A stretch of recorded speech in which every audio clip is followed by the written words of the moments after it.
31 दिसंबर 2007 केरला के मलप्पुरम डिस्ट्रिक्ट में एक छोटा सा कस्बा चेलेम्ब्रा।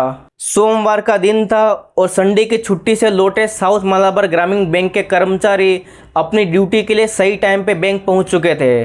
बैंक का ताला खोला गया और सभी कर्मचारी अपने अपने कुर्सी पे बैठकर अपने अपने काम में लग जाते हैं। वहीं बैंक के बाहर मार्केट में लोगों की चहल पहल और गाड़ियों का शोर शराबा बढ़ने लगा था और ऊपर से आज जरूरत से ज़्यादा ही भीड़ थी क्योंकि अगले दिन नया साल आने वाला था। तभी के गोपीनाथन की नज़र बैंक के लॉकर रूम की तरफ पड़ती है। वहां दरवाजे के नीचे जरूरत से ज़्यादा धूल देखकर उन्हें कुछ गड़बड़ लगा। वो तुरंत ही लॉकर रूम का दरवाज़ा खुलवाते हैं और अंदर का नज़ारा देख वो ऐसे सन रह गए मानो उनके पैरों के नीचे से जमीन खिसक गई हो। अंदर लॉकर्स टूटे हुए थे, उनमें का सारा सामान, सोना, कैश सब गायब था। हर तरफ धूल बिखरी हुई थी और जमीन पे एक तरफ गहरा गड्ढा बना हुआ था। वो तुरंत समझ जाते हैं कि किसी ने नीचे से फ्लोर काट कर बैंक में चोरी कर ली है। ऐसे में पुलिस तुरंत मौके पर पहुंचकर लॉकर रूम की जांच में लग जाते हैं। जल्द ही इनिशियल इन्वेस्टिगेशन में पाया गया कि बैंक के सारे ताले सही सलामत थे।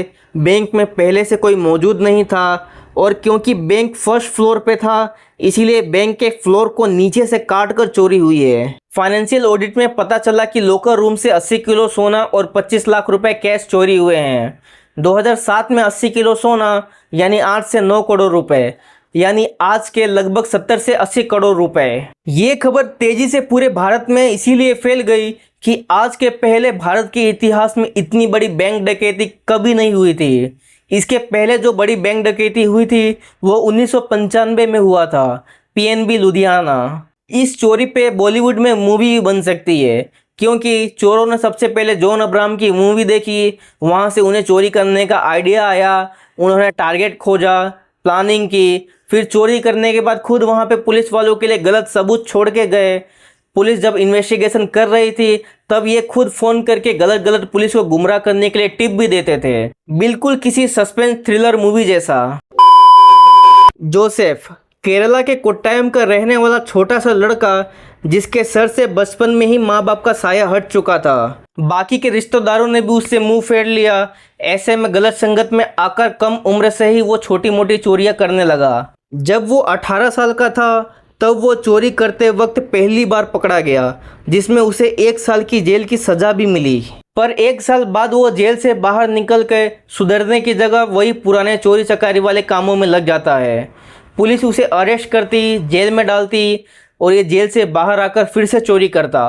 फिर से पुलिस इसे अरेस्ट करती, जेल में डालती और ये वापस बाहर आकर चोरी करता। साल 1996 फिर एक बार जोसेफ को थ्रिसूर के वियूर सेंट्रल जेल में रखा गया था। पर हर बार की तरह जोसेफ के साथ इस बार कुछ अलग होता है। वो जेल में 2 और क्रिमिनल्स शिबू और सेनू से मिलता है। इनमें से शिबू वेल्डिंग गैस कटर और ग्राइंडिंग मशीन चलाने में माहिर था। जेल में रहते वक्त उन तीनों की गहरी दोस्ती हो जाती है और दोस्ती इतनी पक्की कि कुछ सालों बाद जेल से निकलकर तीनों साथ मिलकर चोरियां करने लगे।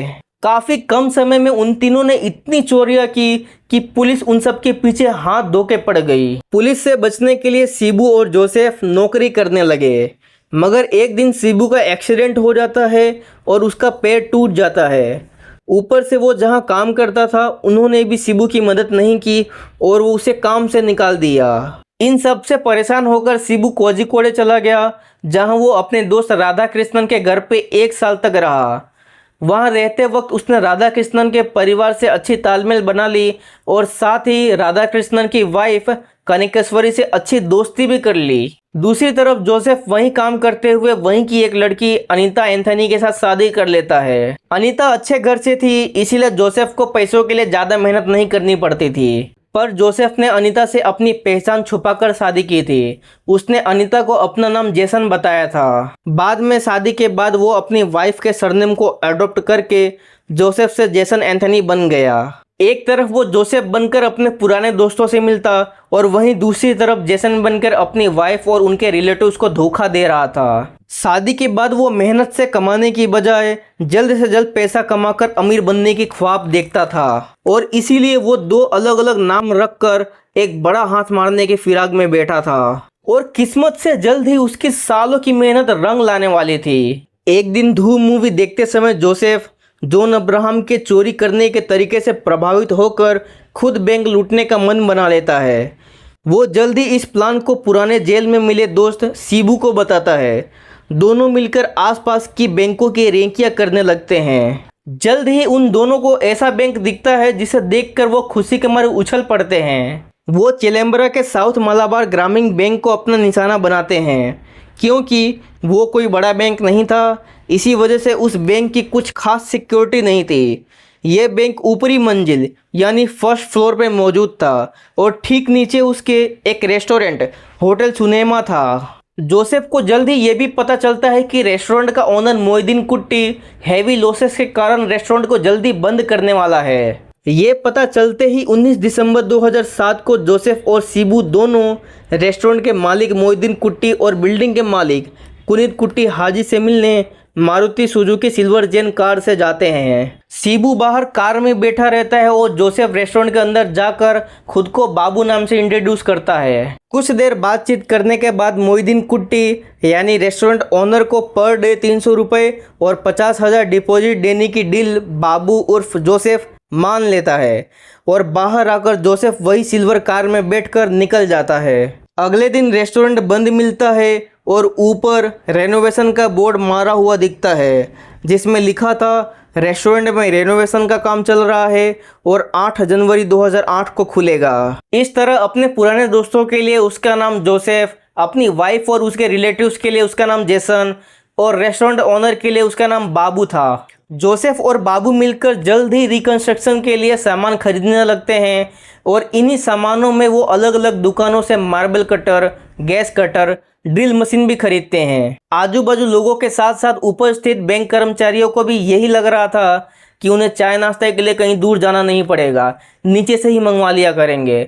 पर उन्हें क्या पता था कि बाबू उनकी पेट भरने की जगह उनकी जेब काटने की फिराक में बैठा है। इतने बड़े प्लान को अंजाम देने के लिए जोसेफ एंड सीबू कोझिकोडी में रहने वाले पुराने दोस्त राधा कृष्णन और उसकी वाइफ कनकेश्वरी को शामिल कर लेते हैं। दिन में रेस्टोरेंट के अंदर से काटने, पीटने और ठोकने की आवाज़ें आया करती। बाहर से देखने में तो यही लग रहा था कि अंदर वाकई में कोई रेनोवेशन का काम चल रहा है। जोसेफ और उसके साथियों ने मिलकर 29 दिसंबर 2007 का दिन चुना चोरी को अंजाम देने के लिए। क्योंकि 29 दिसंबर को शनिवार होने की वजह से बैंक का हाफ डे था और ठीक अगले दिन यानी 30 दिसंबर को रविवार होने की वजह से बैंक का हॉलीडे। ऊपर से न्यू ईयर होने की वजह से पुलिस ज्यादातर ड्रिंक एंड ड्राइव चेकिंग में बिजी रहने वाली थी। 29 दिसंबर शाम होते ही Joseph, Sibu, Radha Krishnan and Kanakeshwari restaurant में घुसकर अंदर से शटर बंद करके छत काटने की तैयारी में लग जाते हैं। वो हाथों में ग्लव्स पहनकर बारी बारी से छत को ड्रिल मशीन और मार्बल कटर से काटने लगे। जल्द ही उनकी मेहनत रंग लाई और कुछ ही घंटों के मेहनत के बाद छत में मोटा और गहरा सुराग हो गया। बिना कोई समय गवाए सीबू और जोसेफ सीलिंग में किए गए छेद के जरिए लॉकर रूम में घुस जाते हैं। सीबू गैस कटर की मदद से लॉकर्स को काटने लगता है और वहीं जोसेफ साथ लाए बैग में लॉकर्स का पैसा और सोना भरने लगता है। काम पूरा होने के बाद वो दोनों बैग के साथ उसी सुराग से नीचे रेस्टोरेंट में वापस आते हैं और वहां से चारों रेस्टोरेंट पर ताला मारकर वही मारुति सुजुकी सिल्वर जेन कार के डिक्की में पैसे का बैग भरकर चारों उसी कार से चेलेम्बरा छोड़ रातों रात भाग जाते हैं। पर भागने से पहले जोसेफ सफ़ेद मार्बल के ऊपर जमी धूल पर अपनी उंगली से जय माओ लिख देता है ताकि आगे पुलिस इस मामले की इन्वेस्टिगेशन नक्सली एंगल से करे और तब तक ये लोग कहीं दूर सुरक्षित ठिकानों पर पहुंच सके। 30 दिसंबर को वैसे भी संडे होने की वजह से बैंक बंद रहा, लेकिन अगले दिन जैसे ही बैंक खुला, बैंक के कर्मचारी बैंक पहुंचते हैं। लॉकर रूम का हाल देखकर सबके सब सन्न रह जाते हैं। खबर मिलते ही आसपास के गांव वाले और उनमें से ज़्यादातर किसान बैंक के बाहर भीड़ लगा देते हैं क्योंकि उस बैंक में ज़्यादातर सोना और सामान इन्हीं किसानों का था। कहीं घर में चोरी ना हो जाए इसीलिए किसानों ने अपने जीवन भर की पूंजी बैंक के लॉकर रूम में रखी थी, लेकिन उन्हें क्या पता कि घर की जगह बैंक में ही डाका डल जाएगा। 80 किलो सोना और 50 लाख कैश, ये उस वक्त की इतनी बड़ी चोरी थी कि लोगों और मीडिया के दबाव के कारण जल्द ही पुलिस की एक स्पेशल इन्वेस्टिगेशन टीम बनाई गई और वो जल्द से जल्द इस इन्वेस्टिगेशन में लग जाते हैं। पुलिस क्राइम सीन को देख के समझ जाती है कि चोरी नीचे वाले रेस्टोरेंट के अंदर से छत काट के हुई है। जब वो लोग नीचे रेस्टोरेंट में ताला तोड़ के अंदर घुसते हैं, वहां उन्हें रस्सियां, metal rods, marbles and cutting materials मिलता है। पुलिस को भी लगा कि ये काम माओवादियों का हो सकता है, इसीलिए वो अपना इन्वेस्टिगेशन इसी एंगल में आगे बढ़ाते हैं। पहले बैंक के एम्प्लॉय से लंबी पूछताछ चलती है, पर वहां से उन्हें कोई सुराग नहीं मिला। फिर रेस्टोरेंट ओनर मोहिउद्दीन कुट्टी से पूछताछ में पता चला कि किसी बाबू नाम के आदमी ने 50,000 के सिक्योरिटी डिपॉजिट और 300 रुपये प्रतिदिन के हिसाब से रेस्टोरेंट भाड़े पे लिया था। मोहिउद्दीन कुट्टी के पास बाबू का ना तो कोई मोबाइल नंबर था, ना ही कोई डॉक्यूमेंट था, तो खाली एक एड्रेस। लेकिन आगे जांच में पता चला कि वो एड्रेस भी गलत है।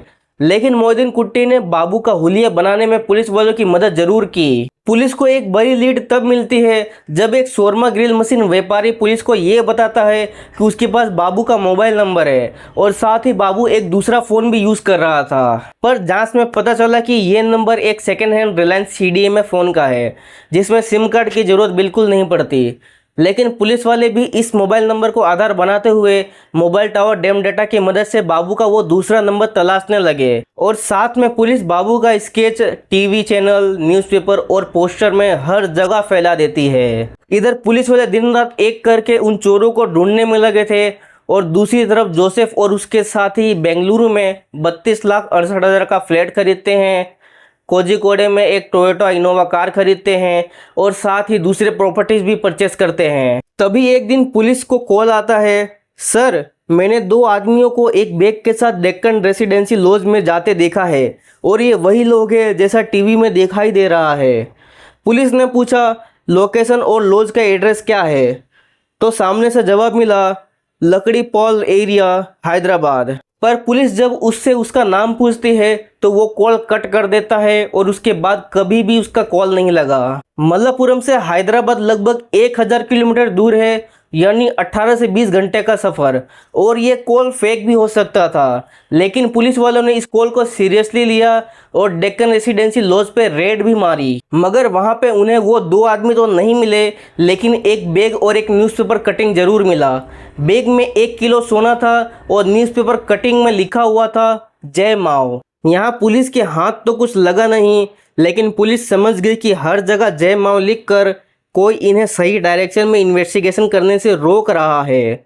पर पुलिस ने प्रेस कॉन्फ्रेंस और न्यूज़पेपर में चालाकी दिखाते हुए अभी भी नक्सलाइट एंगल को इन्वेस्टिगेशन करने का दावा किया, ताकि चोरों को लगे कि पुलिस अभी भी उनके इशारों पे ही नाच रही है। करीब 1 महीने की मेहनत मशक्कत करने के बाद पुलिस 45 लाख कॉल्स में से 63 ऐसे नंबर को फिल्टर आउट कर लेते हैं जो कहीं ना कहीं बाबू के पुराने वाले नंबर से लिंक था। और फाइनली उस रात का लोकेशन, डेट और टाइम को फ्रेम में रखते हुए पुलिस वालों को बाबू का असली नंबर मिल जाता है। लेकिन पुलिस वालों के लिए सरप्राइजिंग बात यह थी कि वो नंबर बाबू नाम की जगह VT जोसेफ नाम से रजिस्टर्ड था। पुलिस जब उस नंबर को और गहराई से जांच करती है तब उन्हें एक अनीता नाम के औरत का पता चलता है, जिसे बाबू ने अपने नंबर से कई बार कॉल किया था। इससे पुलिस को ये पता चलता है कि अनीता एंथनी प्रेग्नेंट है और बाबू उर्फ जेसन ही इसका पति है। यहाँ से पुलिस हर एक कड़ियों को जोड़ने लगती है और उन्हें बाबू के नंबर से राधा कृष्णन, कनकेश्वरी और शिबू का भी जल्द ही पता चल जाता है। फाइनली पुलिस ने केस क्रैक कर लिया कि जोसेफ ही जेसन है और जेसन ही बाबू है, और बाबू ही इस चेलेम्ब्रा बैंक रॉबरी का मास्टरमाइंड है, जिसके साथ कनकेश्वरी, राधा कृष्णन और शिबू ये तीनों मिले हुए थे। और अभी पकड़े जाने के डर से वो चारों अलग अलग लोकेशन पे छुपे हुए थे, और इसीलिए पुलिस द्वारा 3 टीम बनाया जाता है जाल बिछाकर इन चारों को पकड़ने के लिए। 27 फरवरी की सुबह जैसे ही जेसन अपनी प्रेग्नेंट वाइफ को लेकर बेबी मेमोरियल हॉस्पिटल पहुंचता है चेकअप कराने के लिए, उसकी पहचान कंफर्म करके पुलिस उसे मौके पर ही गिरफ्तार कर लेती है। साथ ही जोसेफ के साथ शामिल चेलेम्ब्रा बैंक रॉबरी में उसके दूसरे साथियों को भी अलग अलग ठिकानों से उठा लिया जाता है। कस्टडी में कड़ी पूछताछ करने के बाद ये चारों अपना जुर्म कबूल लेते हैं और इस तरह भारत के इतिहास की सबसे बड़ी बैंक रॉबरी को लगभग 2 महीनों में सुलझा लिया जाता है। इस घटना के मास्टरमाइंड जोसेफ को यकीन ही नहीं हो रहा था कि वो लोग पकड़े जा चुके हैं।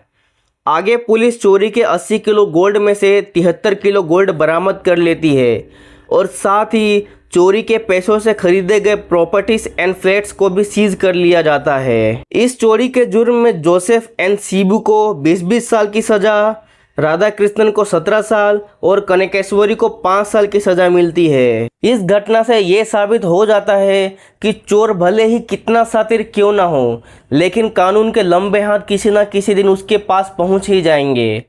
जय हिंद, सत्यमेव जयते।